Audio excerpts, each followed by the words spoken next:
Hey everyone, how's it going? Forrest here, again with another installment of my complete analysis of all of J.S. Bach's chorale harmonizations. Today we're looking at Christ lag in Todesbanden, which translates to Christ lay in death's bonds. This is a pretty interesting chorale, albeit straightforward. It has some very beautiful harmonic moments that are mixing between melodic and sort of more diatonic minor, or let's go ahead and try that again. Alright, 3, 2, 1. Hey everyone, how's it going? Forrest here, again with another installment of my complete analysis of all of J.S. Bach's chorale harmonizations. Today we're looking at Christ lag in Todesbanden, which translates to Christ lay in death's bonds. It's a pretty straightforward chorale. We have some harmonic intricacy and some counterpoint going on at the end of the chorale here, but it's pretty straightforward. I think we should just hop right into the analysis. So 1 sharp in the key signature, we end on E minor, we start on E minor and we end on E major, but I think the chorale starts in the key of B minor. We pretty quickly see C sharps as well as A sharps. This B flat did not get formatted correctly, so I'm just going to write A sharp on top of it to remind me before I get confused. But our first cadence is a perfect authentic cadence in the key of B minor. Maybe the most interesting part of the chorale too, sound-wise, it sounds very fascinating, where we have the Picardy third here with the D sharp not at the end of the chorale. It's interesting to see. We do see it from time to time. But starting things off thinking in terms of B minor, we have E minor, which is our 4 chord, passing 7th in the tenor before we get F sharp, C sharp, F sharp, and A sharp. That's F sharp major in root position, which is a 5 chord.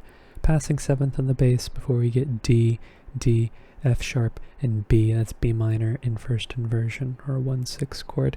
We then have some passing tones. We have C sharp, and remember this B flat's an A sharp. Apologies for not catching that when editing. Sometimes the MIDI data confuses sharps or flats because the notes are enharmonically equivalent to one another. But if we take into account all of these notes, we have C sharp, A sharp, F sharp, and C sharp, which is like a passing 5/6/4 chord. That's like F sharp major, and because it's connecting 2 B minor triads, right? B, B, F sharp, and D. I reckon that it's important because it feels like there's a progression happening here. Then we have A sharp, C sharp, F sharp, and E. That's F sharp 7 over A sharp, which is 5/6/5. We then have B, B, F sharp, and D. Lots of 1s and 5s so far.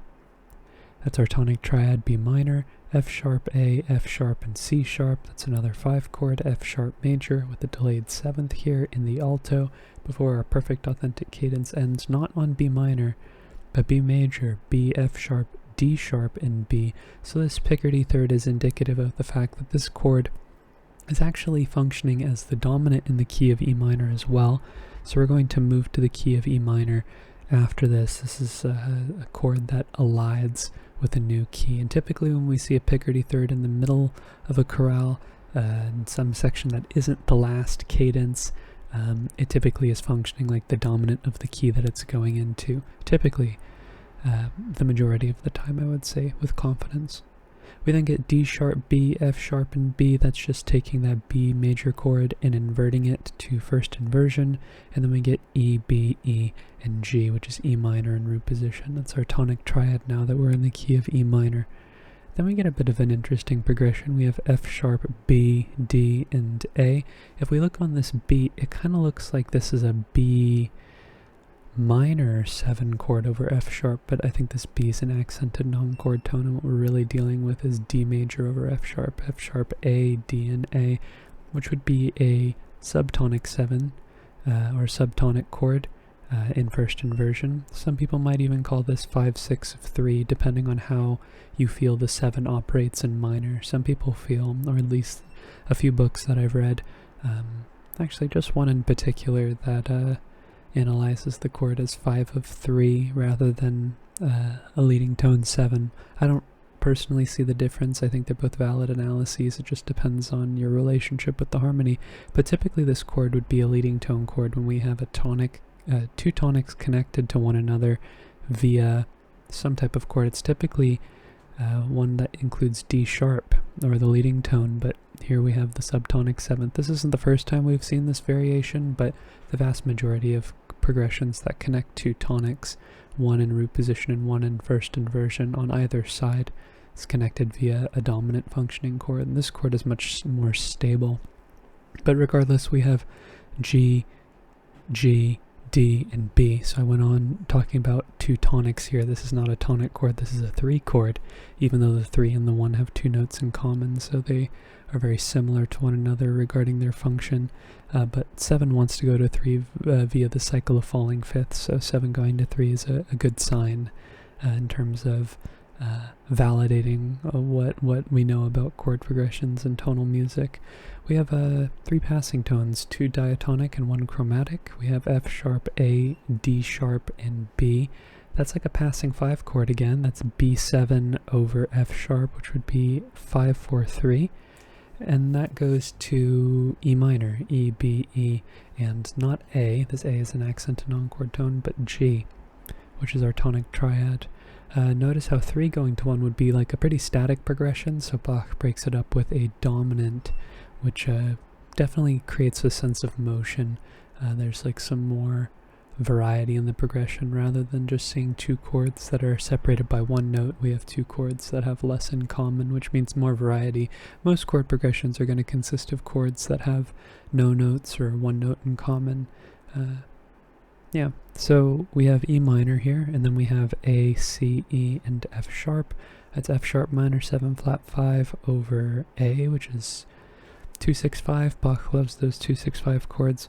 A little neighboring 7th here in the melody. This B is a very brief passing tone before we go to C, which is a chord tone.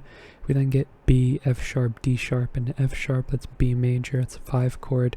This A is like a 7th, like I think it's called an appoggiatura.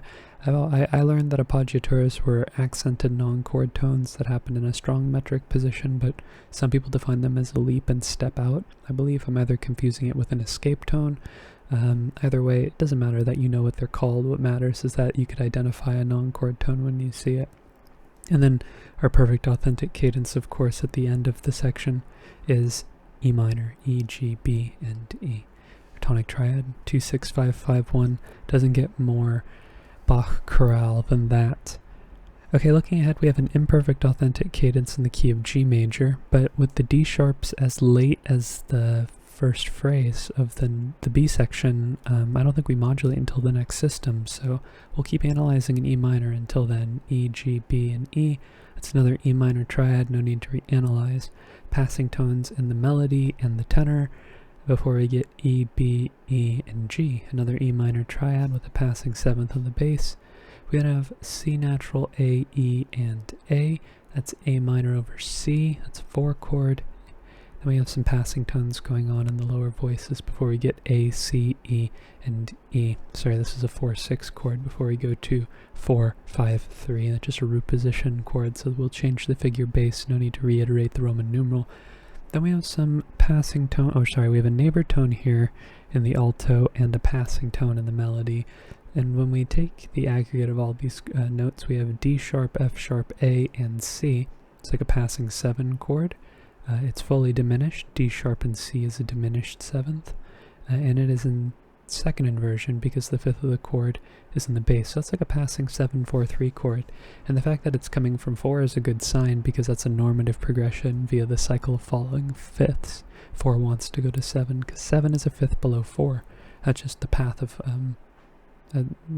it's just a common path for tonal composers to move from one chord to the next. And then this 7 chord, of course, goes to E minor, E, B, E, and G. That's our tonic triad, and also our point. It's kind of like the last point that we really can say that we've modulated. I guess you could say that this D chord is a common chord between G and E minor.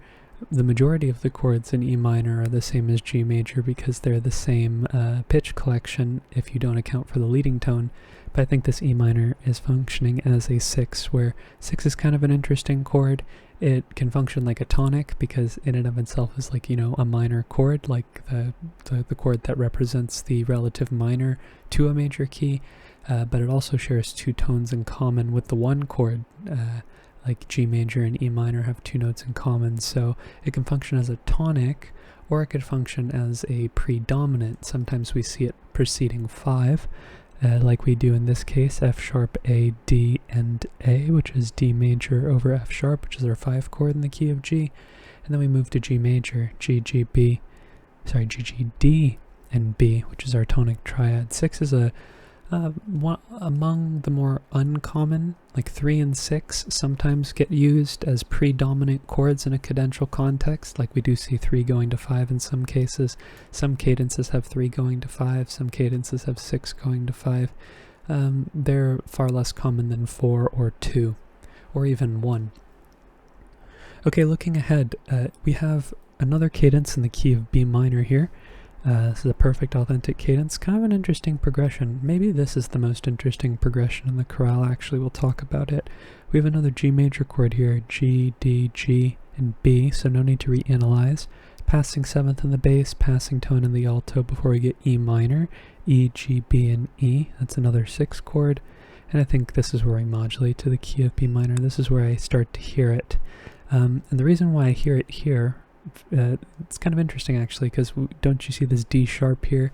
This D sharp is indicating that we're tonicizing E, but the type of E on the other end of the D sharp is different than the E before it, because we have G sharp versus G natural, and which really makes the subsequent part of the phrase feel much more B minor like, because the bass is outlining B melodic minor rather than E minor, which is largely in part to the G sharp.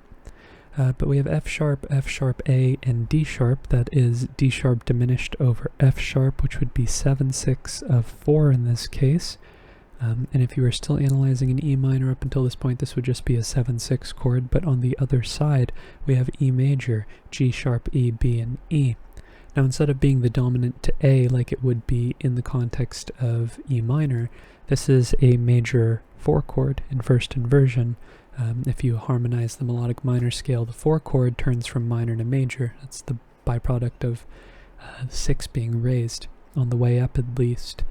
Oftentimes melodic minor is taught where you have raised scale degrees ascending the scale and flattened scale degrees descending the scale. I find that that's true in a lot of Bach's music, but it's not always true.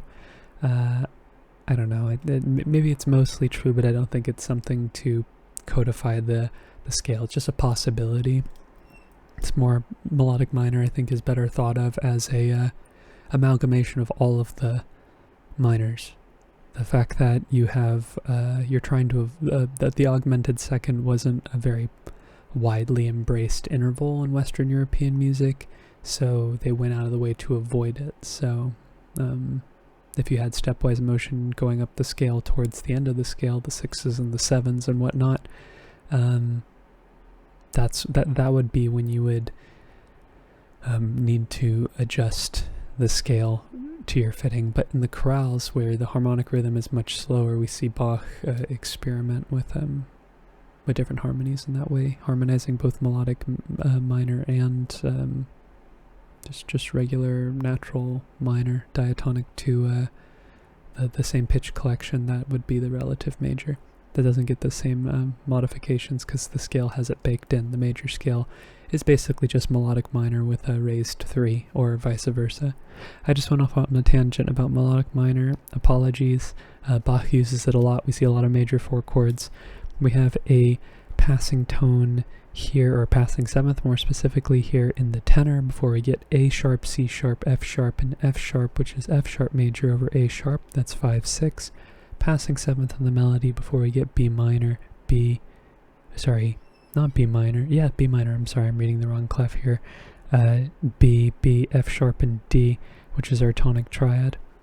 That takes us to F sharp major, F sharp, A sharp, F sharp, and C sharp with the passing 7th in the alto. It's a 5 chord, and then we cadence on B minor, B, F sharp, D, and B, our tonic triad.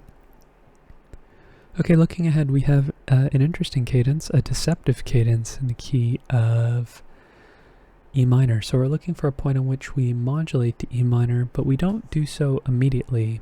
I'm inclined to believe that with the C sharps as well as the F sharps and no D sharps. We've moved from B minor to D major, so I think this B minor chord actually aligns with the key of D major.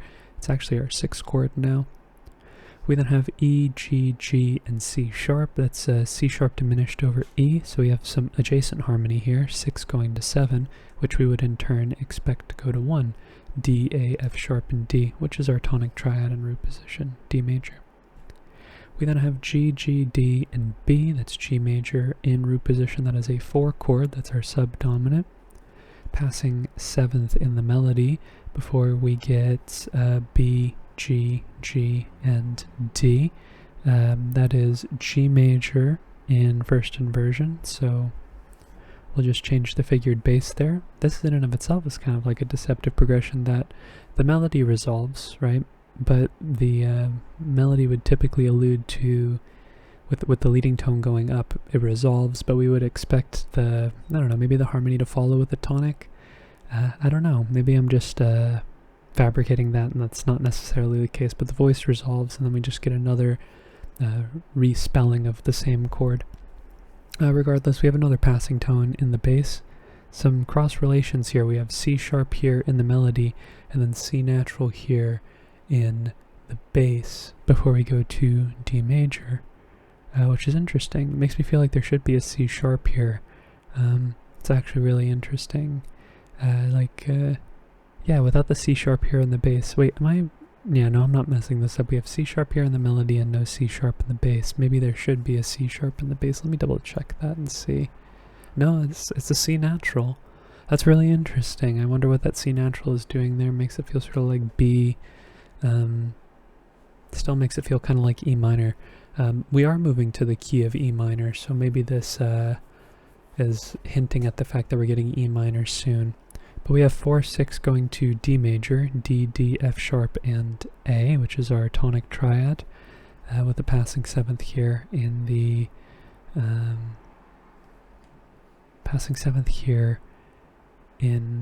tenor. Sorry, I forgot the name of the voice. I'm not focusing, goodness. And then we go to E minor, E, B, F sharp, and G. This F sharp is a 9 suspension over the bass. The C natural is kind of irking me. I'm wondering if maybe we should modulate or mark the modulation as early as here. But I think it's okay. I don't really think it's the end of the world if we do. It doesn't quite feel like we've left D major because D is still the object of focus with the C sharp going here. It feels like we're waiting for some type of resolution, and this is where it arrives. So I'm confident with my analysis that the modulation's happening here. This E minor triad's now our tonic. We then have B, A, E, and F sharp. This E is a 4-3 suspension over the bass, and this turns into a B7 chord, which is 5-7. And then we cadence not on E minor, but C major. We have the makings of an E minor triad, G, E, and E, but no B. We have a C in the bass, which is our 6th chord. Okay, looking ahead, we have our final phrase. It's relatively short. It's still in the key of E minor. Perfect authentic cadence at the end. We have E, G, D, and B. This accented 7th here is very interesting. This is still a E minor actually, you could make the argument, oh no, this is not an E, this is a G, G, G, D, and B. I'm making the argument that this still is a tonic triad in first inversion, but you could call it a 3 chord depending on whether you hear this E as a passing tone or this D as an accented neighbor tone. It's less of a neighbor tone because there's usually a pause, and this is thought of as a new idea, but either way, the chords are functioning the same way. We then get D sharp, F sharp, F sharp, and A. That's D sharp diminished in root position. That's one way to analyze it, but I think the B happening here, you could look at it as an anticipation. I look at it as a chord tone. I think this is actually a 5-6-5 chord, but again, 5 versus 7, they're both functioning the same way. It doesn't matter how you analyze it. What matters is that a dominant is happening here, and that's not refutable. We then have E, B, F sharp, and G. Lots of counterpoint here, so we know that a tonic triad's being implied, but the F sharp and the D sharp are enclosing the E. And then by the time the E gets resolved to, Bach switches it up on us and we get a new chord, C, C, E, and G, which is a 6 chord. It's interesting because Bach has, Bach has is known for his playing with suspensions. He studied Renaissance counterpoint a lot, and he does this often where the chord will get inverted or we'll get a change of chord entirely like we do in this case by the time the voice resolves. Just a testament to the fact that the music is very much defined by its individual lines, and so long as the individual lines sound good, it's interesting that Bach is taking both axes into account, both up and down and left to right, but here definitely the left to right is taking, it's in the front seat. But moving ahead, we have A, C, E, and F sharp. That's another F sharp minor 7 flat 5 in first inversion. That's 2-6-5. Bach loves 2-6-5 chords. We have B, B, D sharp, and F sharp. That's B major in root position. That's our 5 chord. We have a passing 7th in the tenor before we get E major, as Bach often ends his minor chorales with a major tonic, E, G sharp, B, and E. And that is today's analysis. This is a very beautiful chorale with lots of twists and turns. I didn't catch these C naturals in my first look over the chorale, and it makes me wonder whether or not the analysis or the modulation is happening earlier in the chorale. With the C naturals there, surely the D doesn't feel as tonicized in the bass as it does in the melody, so I don't really think it's super important, but the cross relations between the melody and the bass and the tenor, definitely something to think about. I think it's interesting that the D can still feel focal without the presence of a leading tone in the bass. But regardless, very beautiful chorale. Very interesting analysis for today. Straightforward but interesting. It kind of rides the line in the middle there. If you're interested in following me along on my journey to analyze all of J.S. Bach's chorale harmonizations, feel free to subscribe to the channel and hit the notification icon. I upload once a day, so if you want daily fix of analysis or daily fix of Bach or both, this is the place to be. Thank you so much for watching the video. Thank you so much for supporting the channel by doing so. I look forward to tomorrow's analysis, and I hope you take care.